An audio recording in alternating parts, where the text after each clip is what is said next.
Good evening, everyone. It is Thursday, April the 1st, and this is the broadcast. Now, I call it the broadcast because it's really the Paul C. Dozier broadcast. But, you get a little tired of saying your name over and over again, so I just call it the broadcast. It is good to be seen. We are on, I haven't figured out a way to get it to Facebook yet. But I do put the links there. But we are definitely on YouTube. Thank you very much for joining me. This is our fourth show, but the second show I trashed. Sound was lousy.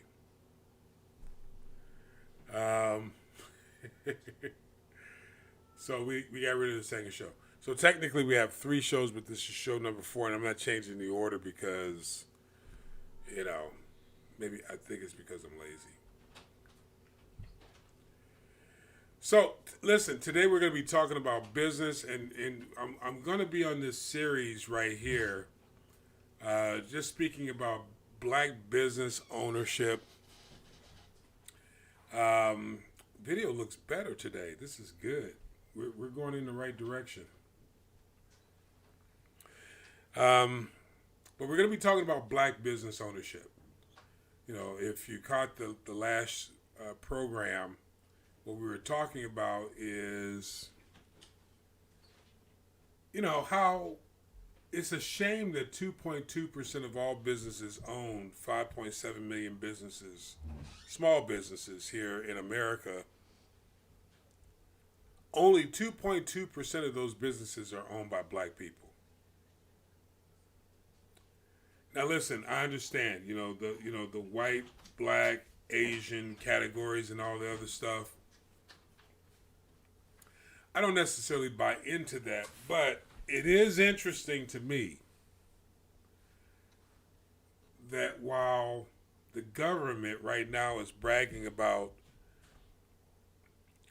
10.9% poverty rates for black Americans, we only own 2.2% of the businesses. That's the cat. Now, the reason why I find that interesting is because for true wealth, or how about this, a lack of poverty to happen, black ownership needs to improve. If black ownership doesn't improve, then poverty, I believe, will continue to be, or continue to run rampant.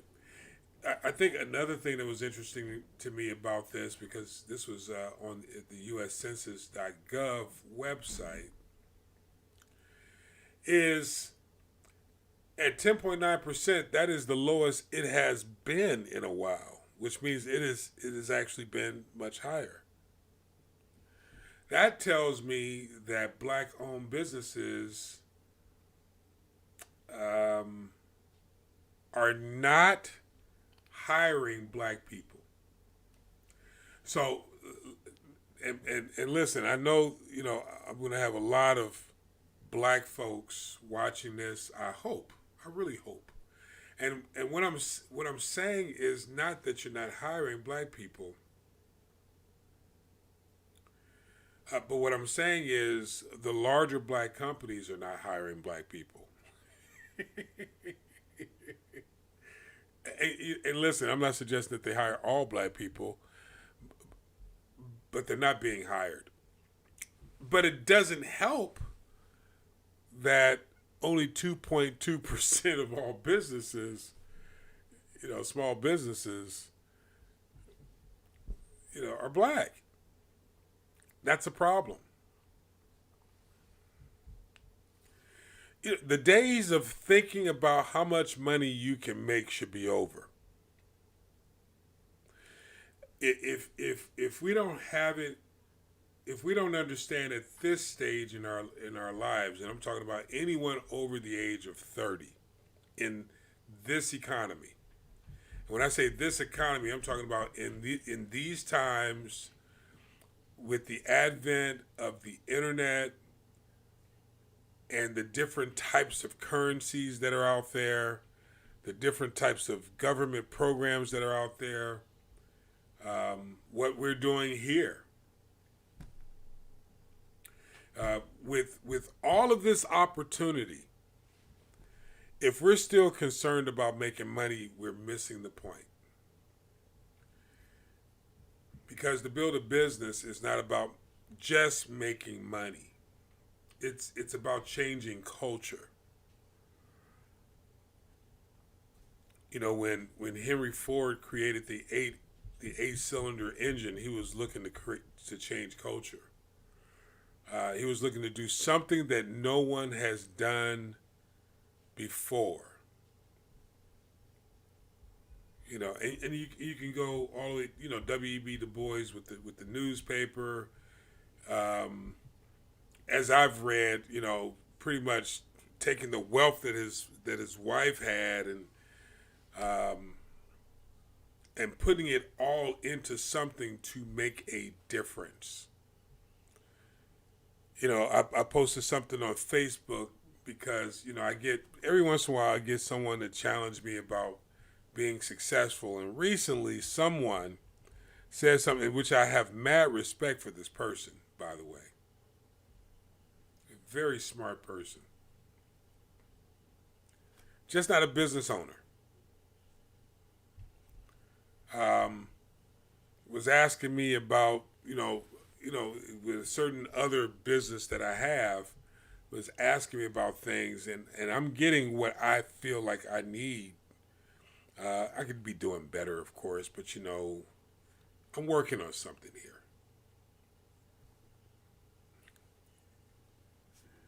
But was asking me, you know, or made a statement as it pertained to my happiness or my satisfaction or something like that. But when you're a business owner and you have something to offer your culture, whatever that culture may be, but the culture that you're looking to sow into, it's not about the money. I'm more concerned about making an impact than I am about making money.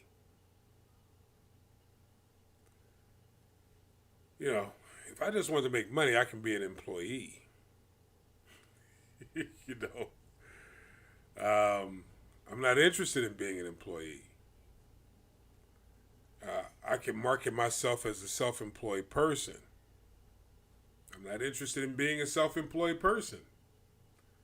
I'm interested in employing people, but not as employees, as mentors and mentees. See, and this is why I'm explaining to you, and I need all this set up just to share with you the mindset. And I'm hoping, first of all, to get an audience. But I'm hoping, even there, I'm still gonna give this my all. Because this is my passion. I'm hoping to get the right people to hear that the language that you're speaking, you know, sometimes I listen to my grandkids tell me they want one thing, but they act a totally different way. And I try to bridge the gap and say, if you want that thing, you're going to have to do something completely different. And when they're teenagers, they say, nope, I'm going to do it over here. Business ownership is not the same as being self-employed or an employer, which means they speak completely different languages. And have completely different mindsets. I was reading a book by one of the sons of the Amway fortune, and as I was reading his book, I was reading the book, turning the pages, reading the book, and I have the physical book. I don't know where it is now, but I was reading the physical book. And something came to me as I was reading the book. This man has never had a job. Because of how he relates, because of how he speaks, because of his expectations, because of his point of view, his perspective, his prospective, and how he was writing the book, you could tell he never had a job. He never spoke of having a job. It was never an option in his thinking.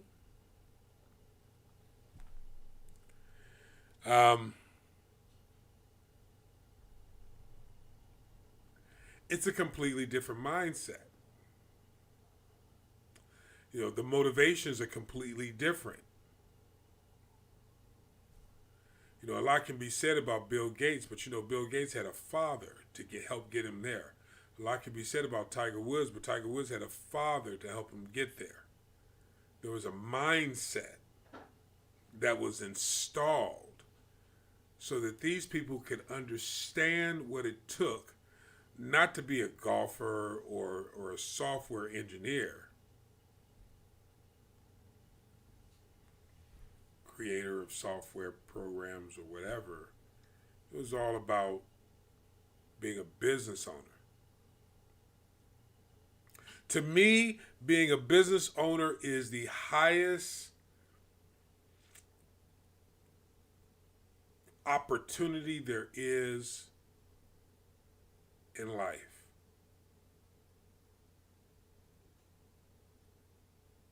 I listened to Jay-Z's songs. I listened to a lot of Jay-Z. And again, like you may have caught me, I said, I'm not messing with any of these big people. I'm not big enough. But when he sings, when he raps these songs, a lot of the young folks, I think he's trying to relate to young folks, but he's relating to older guys like me, because he is an older guy like me. But he's mentoring people, which I think is great. And a lot of people say a lot of negative things about him because of how he got where he got, and and how he's keeping what he's keeping. And I'm not mad at anyone. But he says something in one of his songs where he's talking about, he turned down the Super Bowl. You need me. I don't need you. That's a mindset. So we want to jump into some principles, and we will. We'll jump into some principles. In fact, we'll do it right now. Now, I'm not at the point where I can start switching screens and stuff like this. First of all, I don't have an engineer, but I am looking for someone who is passionate about this and wants to take care of this part of the broadcast.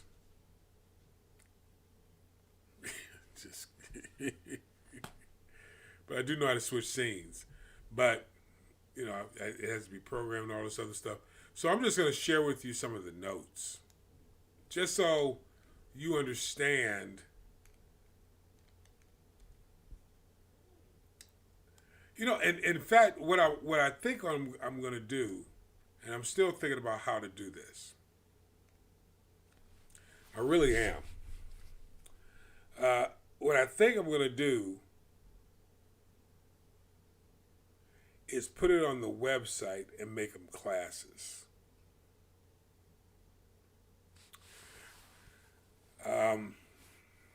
Because I think if they're paid for, people have it has more value. I just, and I wouldn't charge much. But this stuff is really good. And if you can grab a hold of this,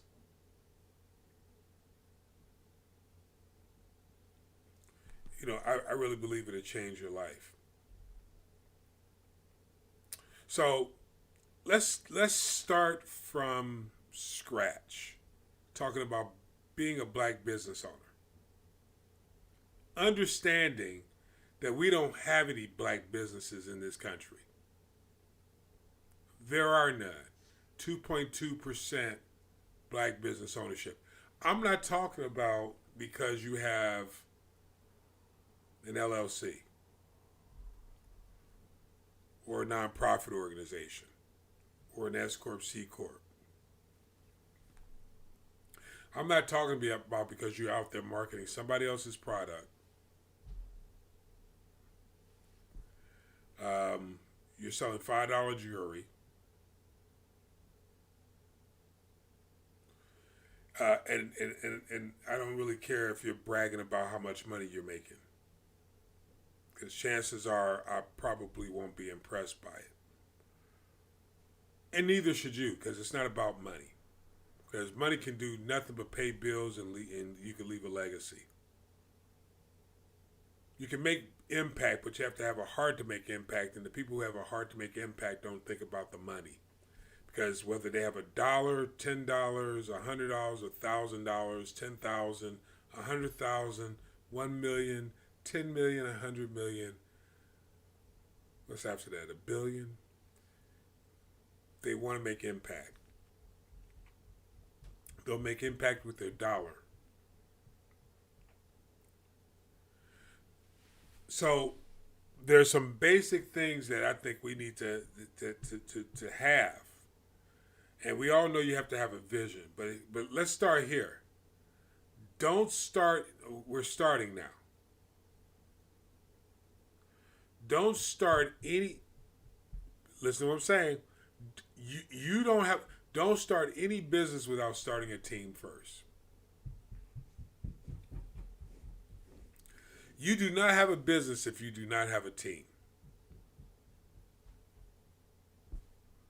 You have a dream. A dream with no team is just a dream.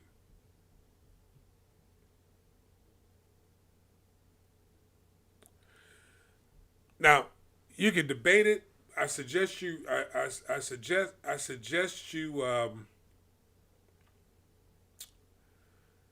research it before you debate it. Keep an open mind and listen to it. If you don't have a team, you don't have a business.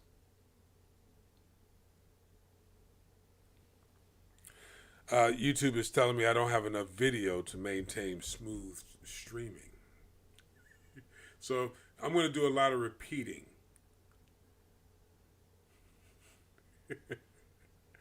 Seriously, that's what it's telling me over there.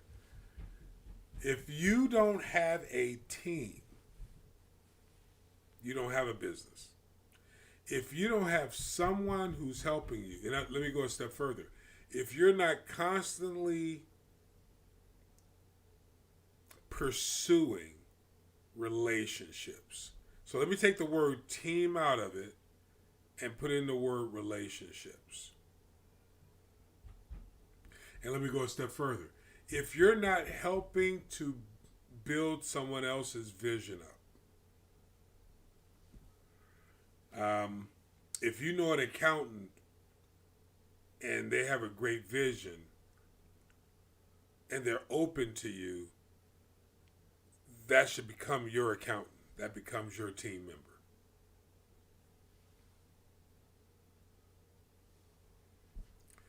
member. If you know a good maintenance man and you're buying a piece of property, that maintenance man should be one of your team members.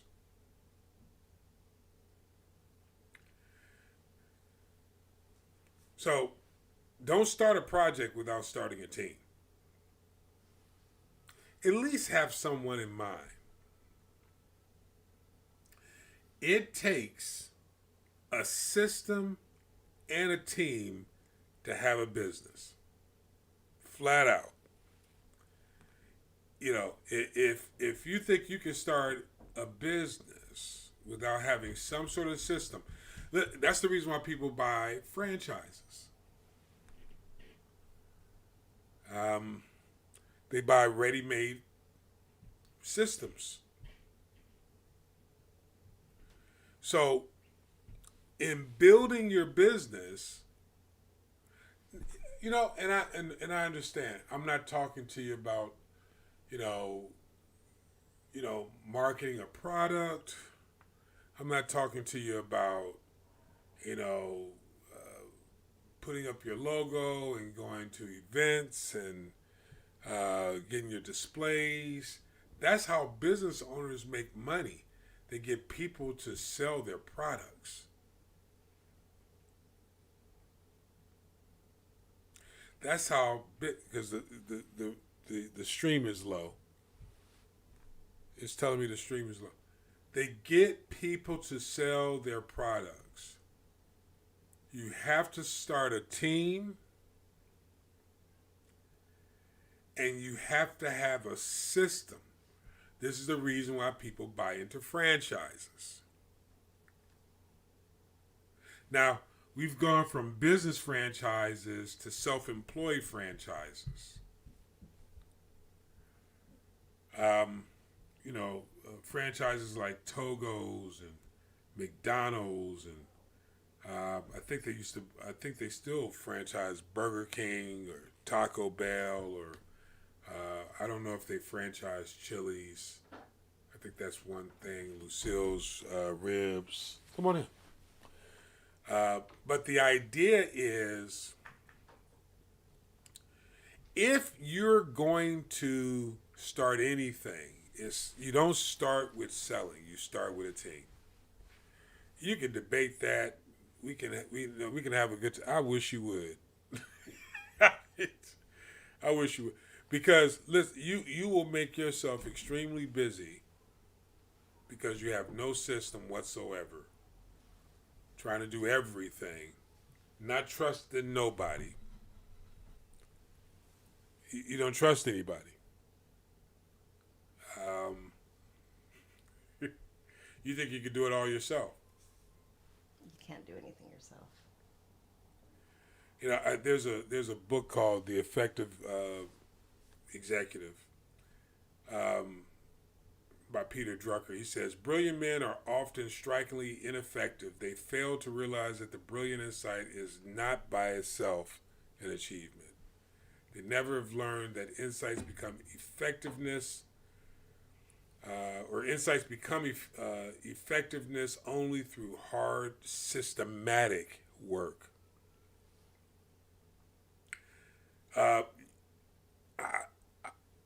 Without a team, there's no... you can have your own system. You wake up at a certain time, and, I have a system. I wake up usually around 4:30 in the morning. I get my coffee ready by 5:30 or something. I do my little stretches, and I touch my toes, and, that sort of thing to keep myself limber, because I don't exercise enough. I got a little system, that I'm working on.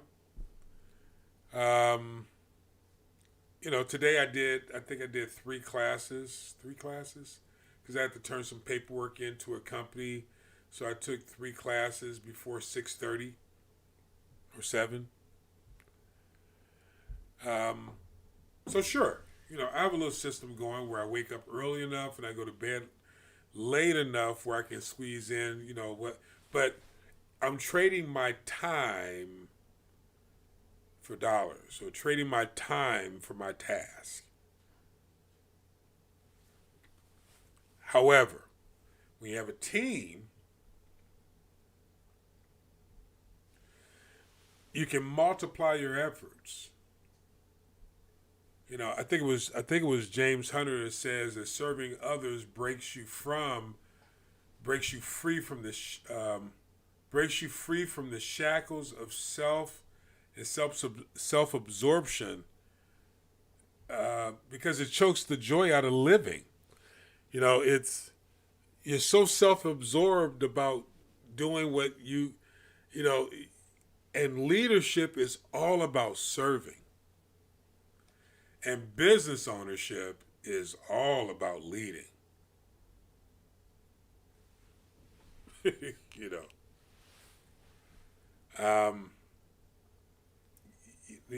going to own it, I can't believe 24 minutes has gone by already. But listen, if you're going to own anything, if you're going to lead anything, it's really all about building that team. I tell people this, and I haven't done a tremendous amount of anything. in comparison to a lot of people in life. But I've been fortunate enough to sow into the lives of certain people over time, short period of time, over the last maybe 15, 20 years. I'm not known by anyone of great standing, at least I don't think I am. But this seems to be effective in the lives of the people that I've spoken to. If you spend more time on building the team than the task, you'll be successful. And I don't usually put it that way. I usually say what's more important is the team, not the task. Means the same thing. Another way of putting that is what's more important are the people that have been gifted to you to build up. One of my clients recently, I was having a conversation with her about her company because right now we're doing the research so that we can put together a business plan. And she said, I just want to make money. I says, well, to make money, you're going to need a plan because that's what they're going to ask you for. So it's cool you want to make money. That's great.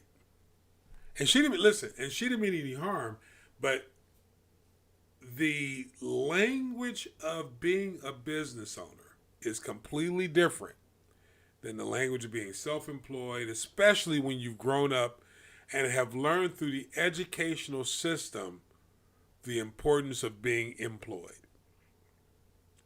And as I talked to you before, and God willing, I'm really hoping we can continue this conversation. And so you'll hear me say it over and over again.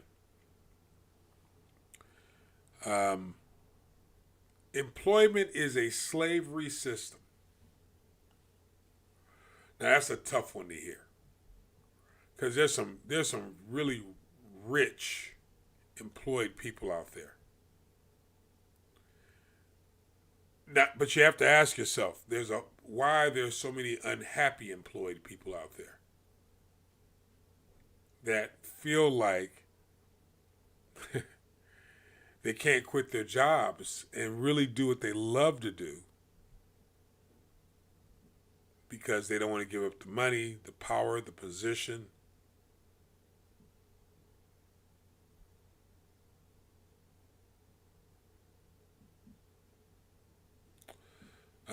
It's really hard to walk away from a good living. I'm not telling anybody here something that you don't recognize. It's hard to walk away from a good living and do what you know you want to do, because you start justifying things in your mind. You don't want to be embarrassed. You don't want to make the sacrifices that it takes. I think it was Ray Dalio who wrote this great book called Principles, which I've read and listened to a couple of times, and he mentors Sean Combs. He says it's far more common for people to allow ego to stand in the way of learning. And it's true. Your ego becomes so big, especially if you've gotten yourself a couple of dollars. You got yourself a nice house. You got yourself a decent little mortgage. You got a little rental property. You're driving a really nice car.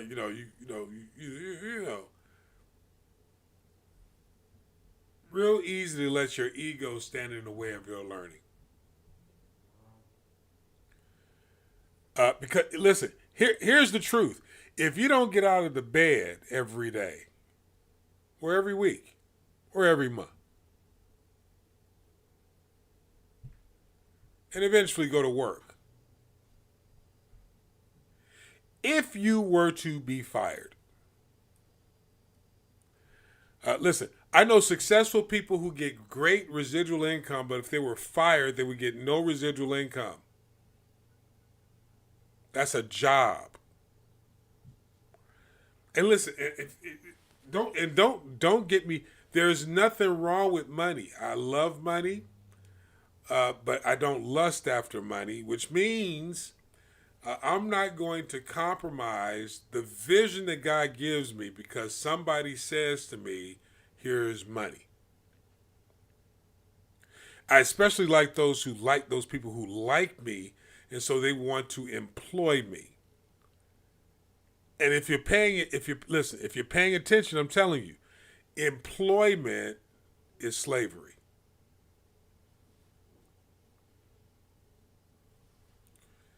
Business ownership is the highest form of living. Mentoring people is the greatest thing you can ever do in your life. Business ownership, mentoring is the greatest thing you can ever do. Not employing someone.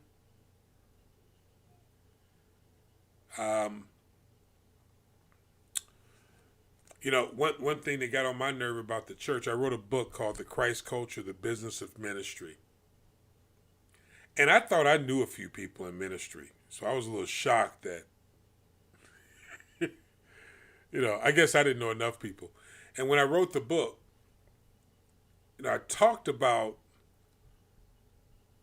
how in ministry, which kind of shocked me a little bit, just a little bit. It shocked me that in ministry, how competitive these pastors are to fill up their places, but also it also shocked me how they had so many people volunteering their time, and still do, in areas of ministry that has nothing to do with the destiny of these people. Show me that in the Bible. And listen, I've studied the Word of God a time or two. I have a little bit of experience with the Holy Scriptures.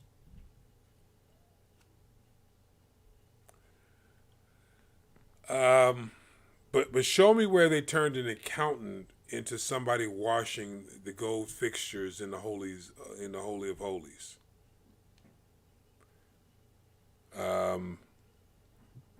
It didn't happen. But in today's Christianity, keep in mind, we're talking about building businesses. And I got to give you all this setup so that I can get these points over to you. You got to have the right team. You have to have a system. But if you don't get this, you're not going to get the point. See, if you're bringing people into your life for your purpose and you're not maximizing their purpose, you can't build a team. How are you going to hold them accountable for something that they don't have a passion for? How are you going to do that?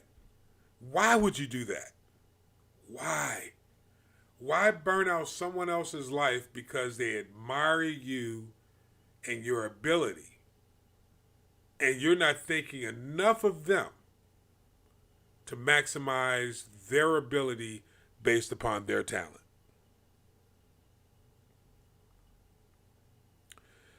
I like companies like Starbucks, not because I agree with their business model or whatever, but they understand the principles. Rain truly does fall on the just and the unjust. And where they send their students, they send their workers who they don't pay enough,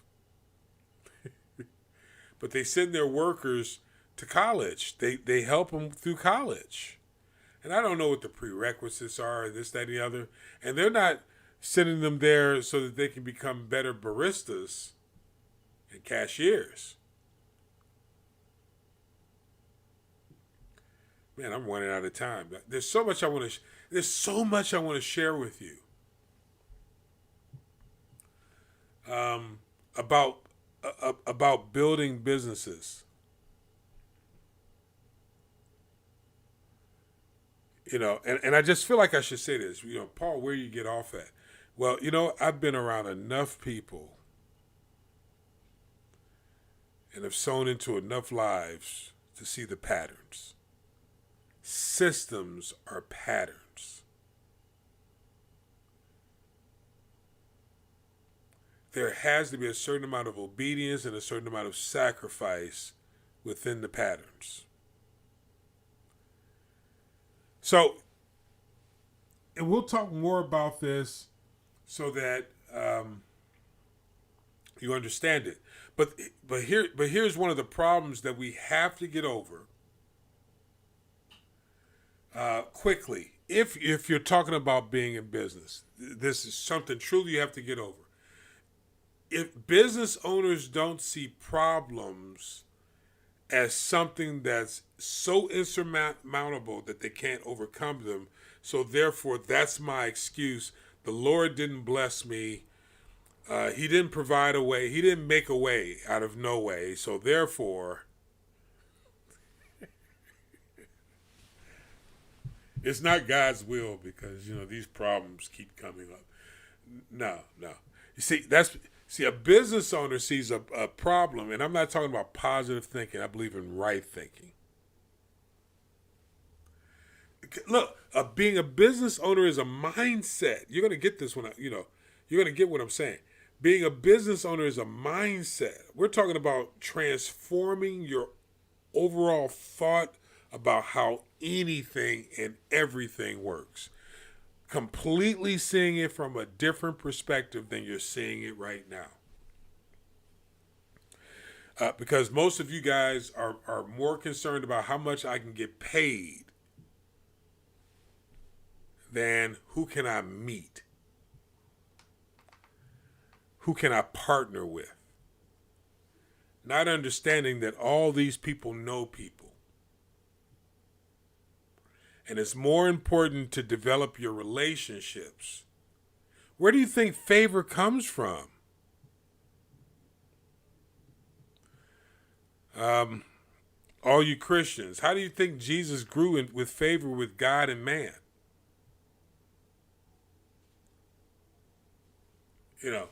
It just came from he had relationships. They knew who he was. He knew who they were, or are, or were, or I get the tenses wrong all the time. So you can't grow in favor without relationships. Too many of you are think you have the greatest products in the whole wide world, and you just want to cold call for the rest of your life, and you want to sell something and feel good about it, but you don't want the relationship attached to the sale. Why not? When someone buys something, they're not even buying the thing from you. You know yourself. When you buy something, you're not buying just the thing from them. I don't have a Mac and a iPhone and an iPad. Well, I got a Dell right there, but I do it because I believe in the vision, and I believe I'm going to be safe. Now, whether it's true or not, I don't know.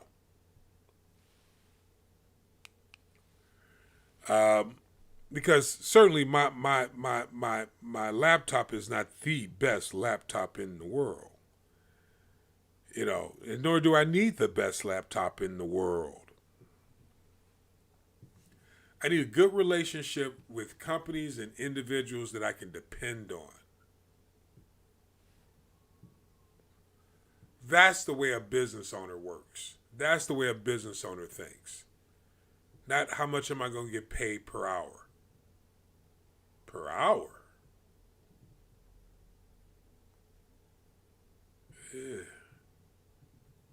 It's more, how can I figure out how to pay my people more per hour?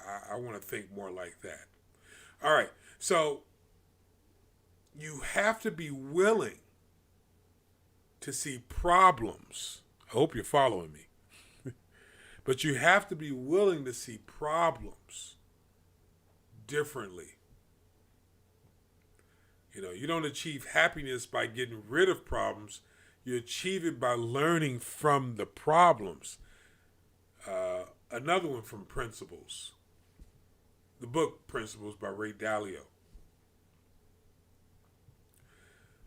But we lose because we avoid problems when problems are your friend. That's by Paul C. Dozier. I cracked myself up. So if we're going to be successful, we have to learn how to face the problems, because it's in the problems that the opportunities lie. If you don't see the opportunities, listen, I'll put it like this: opportunities do not come unless they come ushered in with problems.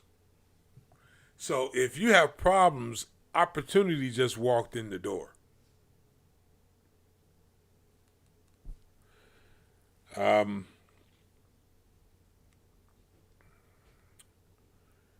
You got to see it. You got to see it differently. You got to see pain as an opportunity.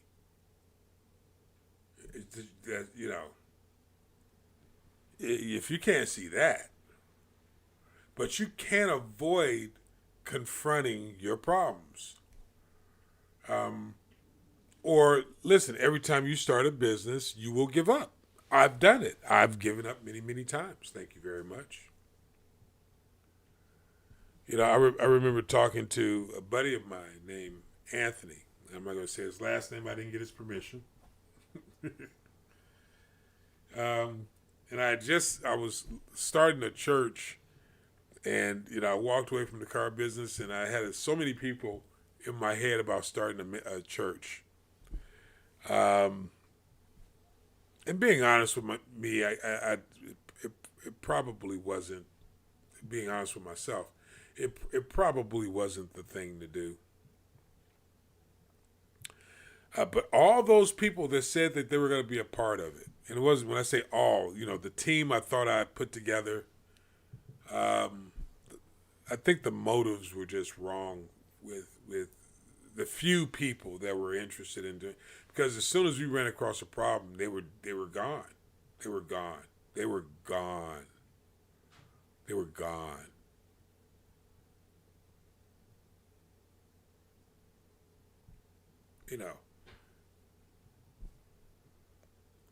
But it didn't mean that I wasn't supposed to start a business or do something. That problem gained me experience, which I do not regret at all. In fact, I appreciate the opportunity to learn from my problems. So let me recap, because I'm giving you a whole bunch. I suggest you listen to this over and over again. If you get the opportunity, well, if you're hearing the sound of my voice, you should listen to this over and over again. An hour is just not enough time to break it all down. But I'm going to give you an idea of what I said, so that you can stay with me. Being a business owner is not self-employed and not an employee. You're not an employee, not at all. Completely different mindset, training, thinking. I mean, everything is completely different between all three of those points. All three of those. One is not better than the other. It's just what you're called to do. There is no hierarchy because you need people in all three of those positions.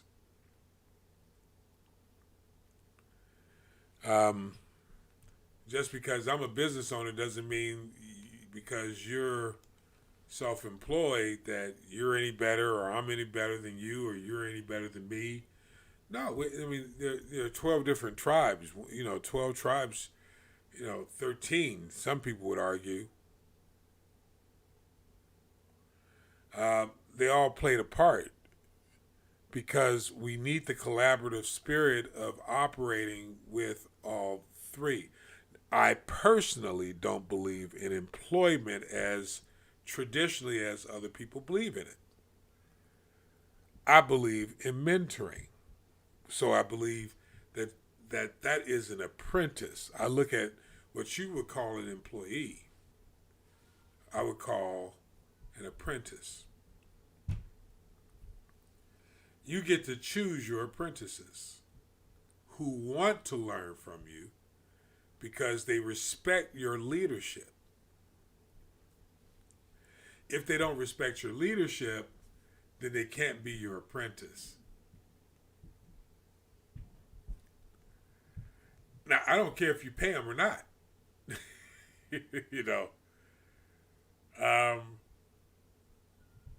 Because you really can't. And listen, I couldn't get into so much of what I wanted to get into because I really think it's important that we recap this. You don't have a really good apprentice unless that apprentice sees what you're doing, sees a role for themselves, or if they don't see a role for themselves, they know they want to be around you because they think that you can see a role for them. This is crucial. Because when people come into your life, they do not come into your life to be used. They come into your life to be maximized.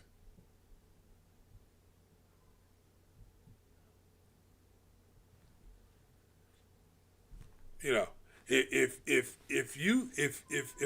a sharp person that wants to learn come into your life and they want to learn from you and you're a one-trick pony, you have one thing and one thing only for them, and you're not willing to dive deep into who they are, don't waste their time. Because they're going to depend on you. Listen, let me put it a different way. And I'm going to tick some people off, and I hope I do. And I hope this gains steam. If your only concern is numbers, and you're dealing with people's lives, their souls, their lives. That means they have children, husbands, wives, kids, grandfathers, grandmothers, whatever. And you see them as a number, you'll never be a business owner. You will be a very good self-employed person or a very good employee. Because that mindset cannot live in a business person's psyche. Not a business person. Self-employed people always look at averages. They look at economic figures. They believe in mastering their product, their service, and then going out there and pitching it to as many people as possible. And it's a numbers game. Now, I'm not saying that they don't care about the people they're pitching it to. But unless they're out there pitching it, it doesn't get pitched.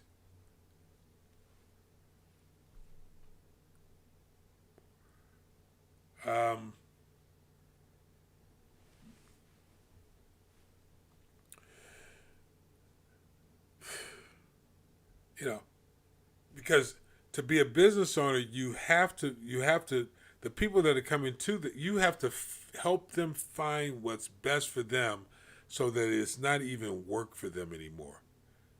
And they become passionate about the part that they play. And they know you care and you want to maximize them. That's what leadership does. Leadership serves. Serving others breaks you free from the shackles of self-absorption that chokes off the joy of living, as James Hunter said.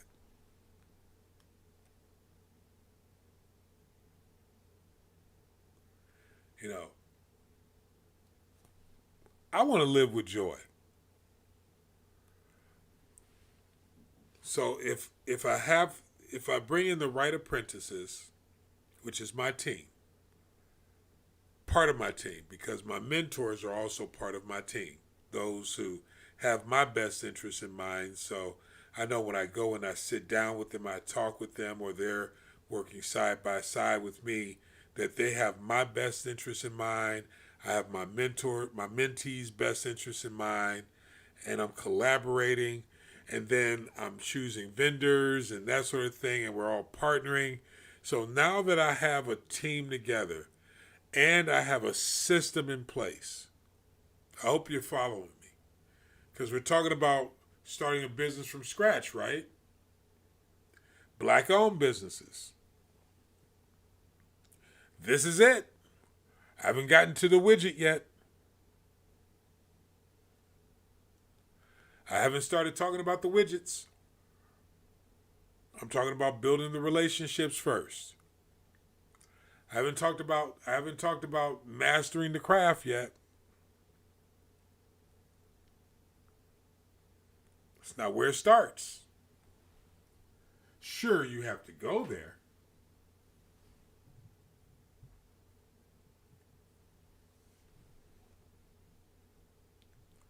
Sure, you have to get it done.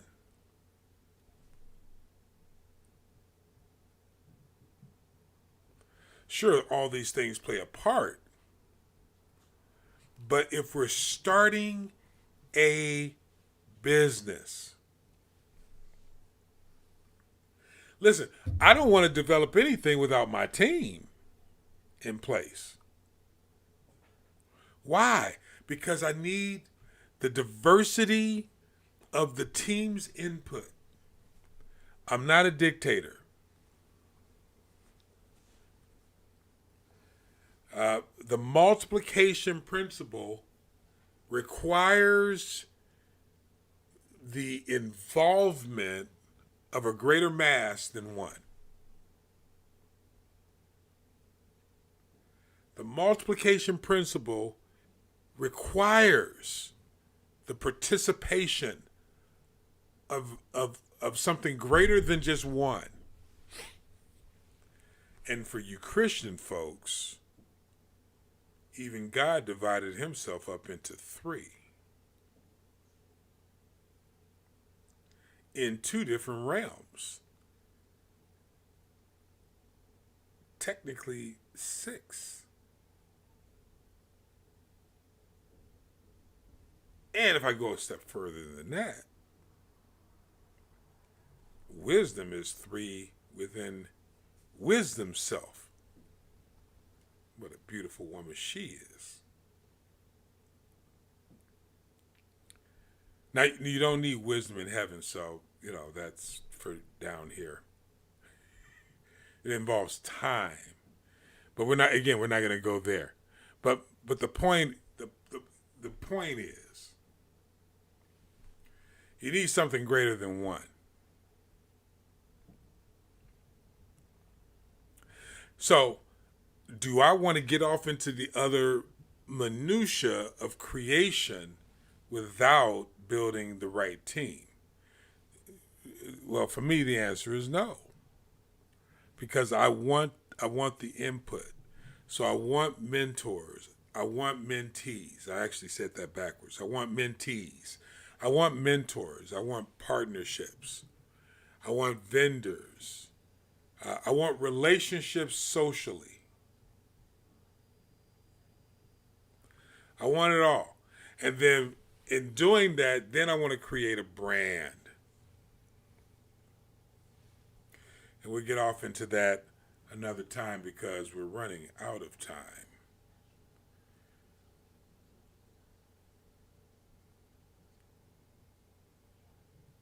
And I think what happens though with us is we get so full of ourselves and our ideas, we think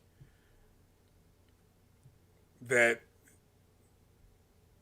everyone should join on to what we want instead of us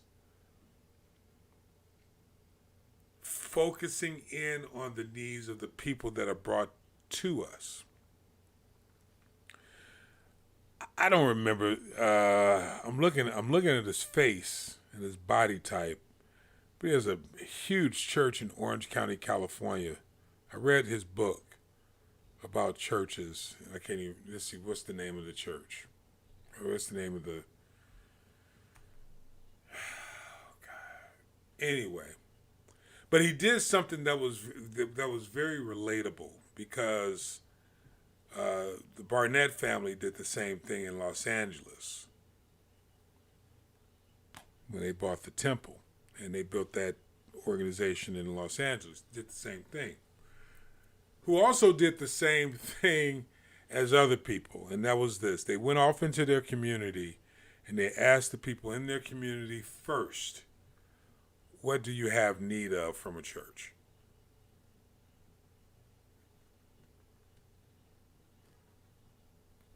The purpose-driven church.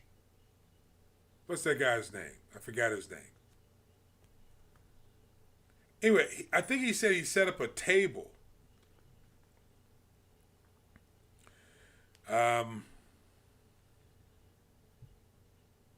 Outside the church. And in setting up the table outside the church, he needed to find out from the people what they wanted instead of just opening doors and deciding what the people would get. Now, he has a very, if you want to talk about economics and his people group and that sort of thing, I mean, he's got it. I just lost my notes. That was dumb. But listen to what I'm saying.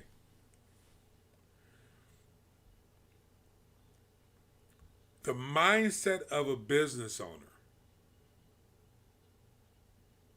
is that essentially focused in on the development of his people. Not just the development of your product or your service. Not just. The development of your product and service has to come as well. But if you don't surround yourself with the absolute best people, what will be the quality of your product or your service? I think it's a great question to ask yourself. So, in building a business, the mindset has to change. The language has to change.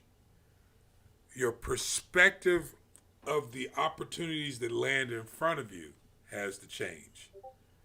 If you think like an employee or self-employed, then you won't be able to maximize the opportunities that come to you as a business owner. In fact, you won't even know what an opportunity is. Because for you, you might think an opportunity is a car, a boat, a house, a piece of property. When an opportunity is always, always, always, always, always a relationship.